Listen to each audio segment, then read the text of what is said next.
Hi guys, welcome to our channel mister Sisindri. Big boss Telugu season 8 unlimited ట్విస్టులతో ముందుకు సాగుతుంది. 12 మంది వైల్డ్ కార్డ్స్ అంటూ బిగ్ బాస్ ఊహించని ట్విస్ట్ ఇవ్వడంతో కంటెస్టెంట్స్ వారిని బిగ్ బాస్ హౌస్లోకి రాకుండా అడ్డుకోవడానికి శతవిధాలా ప్రయత్నం చేస్తున్నారు.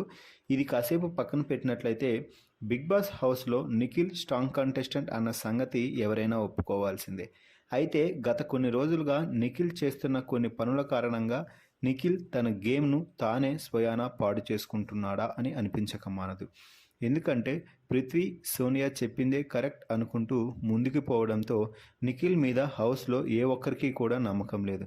చివరికి ఏ ఒక్కరూ నిఖిల్ క్లాన్లోకి వెళ్ళడానికి కూడా ఇష్టపడలేదు. అంటే అర్థం చేసుకోవచ్చు నిఖిల్ ఏ విధంగా ఉన్నాడో. అది నిఖిల్ కూడా గమనించాడు. కానీ మళ్ళీ అదే మాట వెళ్ళి సోనియా, పృథ్వీతో మాట్లాడుతున్నాడు. అలాగే సోనియా పృథ్వీతో కూర్చొని యష్మి గురించి బ్యాక్ పిచ్చింగ్ చేస్తున్నాడు. యష్మి పెద్దగా ఆడింది లేదు, ఏం లేదు, టాస్క్ నుండి తీసేద్దాం అనుకున్నాను, కానీ మణికంఠ ముందుకు రావడంతో అది కుదరలేదు, లేకపోతే యష్మి అవుట్ అంటూ సోనియా పృథ్వీతో చెప్తున్నాడు. నిఖిల్ క్లాన్లో యష్మి కూడా బెస్ట్ ప్లేయర్ అని చెప్పవచ్చు. గత వారం ప్రభావతి టాస్క్లో యష్మి అద్భుతమైన పర్ఫార్మెన్స్ ఇచ్చింది. అయినా కూడా నిఖిల్ యష్మి గురించి తక్కువ చేసి మాట్లాడటం ఇక అర్థం చేసుకోవచ్చు నిఖిల్ ఏ పరిస్థితుల్లో ఉన్నాడు.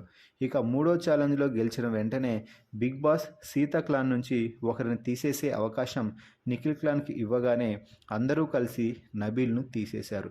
ఎందుకంటే నబీల్ స్ట్రాంగ్ కాబట్టి. గత వారం కూడా నబీల్ను అలాగే టాస్క్ నుంచి అవుట్ చేశారు.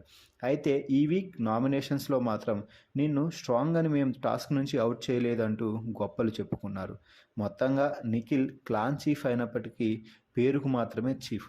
వెనుక ఉండి నడిపించేది మాత్రం సోనియా, పృథ్వీనే. దీంతో నిఖిల్ ఫ్యాన్స్ కూడా నిఖిల్ చేసే పనులు నచ్చక ఫైర్ అవుతున్నారు. నిఖిల్ ఇలా తయారు కావడంపై మీ అభిప్రాయాన్ని కామెంట్స్ రూపంలో తెలపండి. అలాగే మరిన్ని బిగ్ బాస్ అప్డేట్స్ కోసం మన ఛానల్ని చూస్తూ ఉండండి. Please subscribe our YouTube channel mister సిసింద్రి.